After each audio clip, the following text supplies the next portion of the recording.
Il y a 2 ans, une victoire héroïque à Fribourg. Après beaucoup de problèmes, retour en terre fribourgeoise et de nouveau l'exploit. Comment tu te sens? Ah, je me sens très bien. Franchement, c'est un grand soulagement pour moi.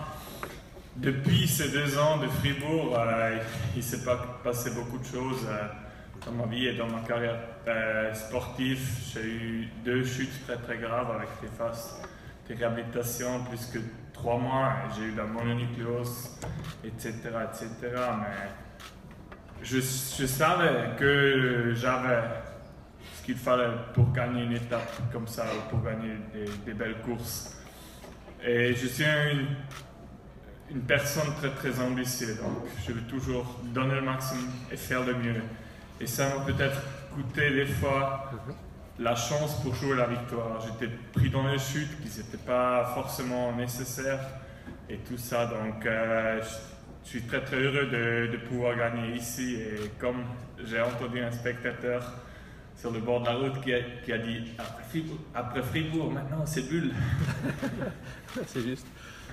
Sur la sagesse dont tu dis que tu as tiré la leçon avec ces chutes, le prologue par exemple, tu as été prudent, tu as su gérer le prologue pour ne pas tomber. Oui, exactement.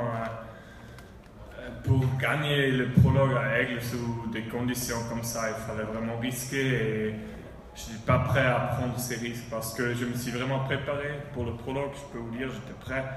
Mais après, dès qu'il a commencé à pleuvoir et puis avec tous les virages qu'il y avait et tout, j'étais pas capable de prendre ces risques et j'étais pas prêt. Je sentais, il y a toujours ces 2 voix qui se battent. Il y a une qui dit ça peut aller, ça peut pas bien aller, là tu peux faire une erreur. Et l'autre qui dit tu peux le faire. Mais cette fois-ci, c'était la première qui était plus forte. Donc, moi, je n'ai peut-être pas fait un bon résultat, mais aujourd'hui je l'ai fait et c'est aussi bien de gagner une étape comme ça. Aujourd'hui, dans le sprint, tu es parti à 300 mètres, Grefko n'a vu plus que ton dos, et tu as dit que tu as un peu répété les sprints avec un bon professeur.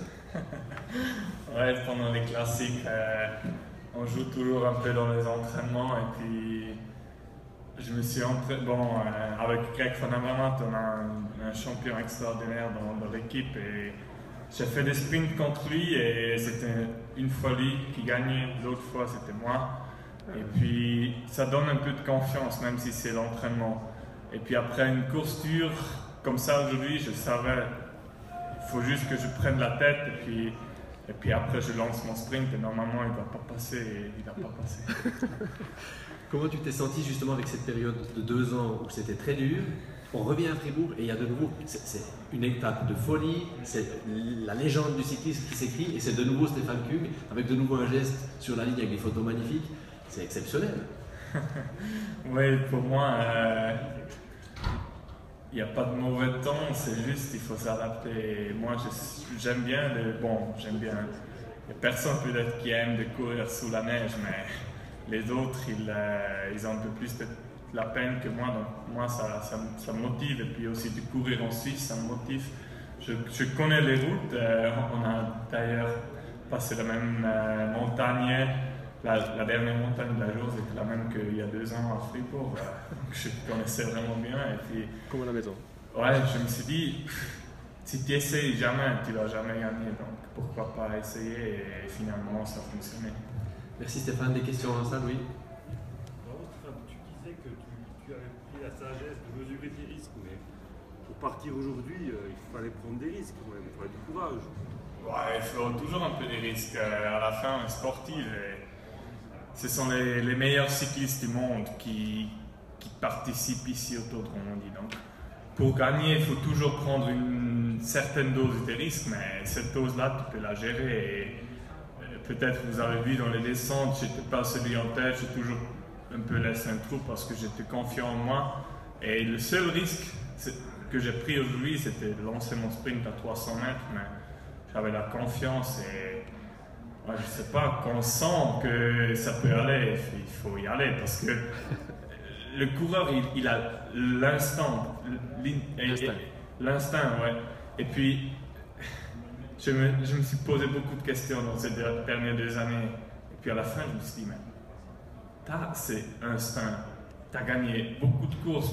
J'étais amateur, mais j'ai gagné beaucoup de courses et j'étais sûr de moi, bon sûr, j'étais confiant de moi. Et donc je me suis dit, reste tranquille. Et puis à la fin, c'est l'instinct qui va te dire qu'est-ce que tu dois faire. Et je n'ai pas pris le risque de faire une attaque et de me faire contrer par Grifko, mais à la fin, tout a fonctionné et j'ai gagné. L'instinct du gagnant, l'instinct du champion. Autre question? Oui, il y a 2 ans, tu avais enlevé ton oreillette quand tu avais attaqué à Fribourg. Cette année, les directeurs sportifs t'ont laissé tranquille.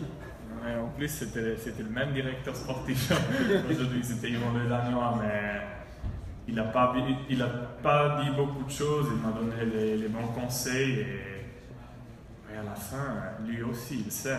C'est le coureur qui a l'instinct, parce que lui aussi, il était coureur. Et à la fin, tu ne peux plus dire, là, tu dois lancer ton sprint. Il a juste dit, ouais, reste ensemble avec tes compagnons de l'échappée. Et puis, c'est ce que j'ai fait. Et puis à la fin, je voyais qu'il était fort. Donc, je savais, lui, tu ne le lâches pas facilement comme ça. Donc, il ne faut pas prendre le risque.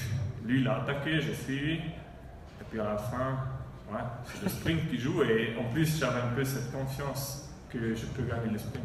À 4 km, tu n'as pas eu envie de faire une poursuite? De dire, ok, je pars tout seul dans ma poursuite? Ouais, cette poursuite-là, ça aurait été un peu spécial parce que j'avais tellement froid quand il a attaqué, je ne sentais pas les pédales, tellement j'avais froid aux pieds, au moins.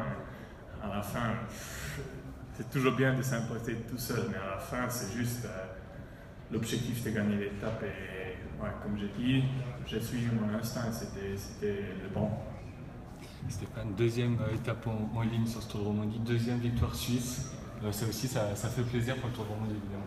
Oui, bien sûr, parce que je crois les Suisses, on est vraiment fiers de notre compatriote. Et quand il y a des Suisses qui gagnent des étapes, ça fait qu'il y a beaucoup de gens au bord de la route. Et aujourd'hui, il faisait un temps misérable, mais il y avait quand même pas mal de gens au bord de la route. Et c'est bien parce que je crois que le cyclisme, bon, pour moi, c'est le meilleur sport et c'est le plus beau sport du monde. Ce qu'on a vu aujourd'hui, sous la neige, sous la pluie, et le coureur qui se part, il n'y a pas un qui doit dire « Hé, entraîneur, échange-moi contre un autre. » On va jusqu'au bout et on donne tout. Et puis à la fin, je peux vous dire, j'ai tremblé pendant 30 minutes après l'arrivée et il y en avait d'autres qui n'ont pas gagné, qui ont tremblé autant que moi.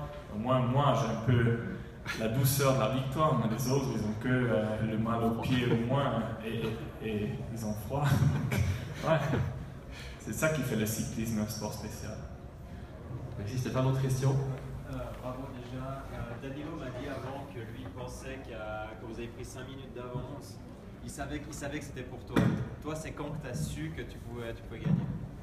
Ouais, au début, j'avais un peu peur que le peloton a peur de l'échapper et il ne nous donne pas plus que 3 minutes parce que. Et puis après, ils ont mis en route derrière. Ils sont très vite revenus 1 minute et demie avant la dernière montagne du jour.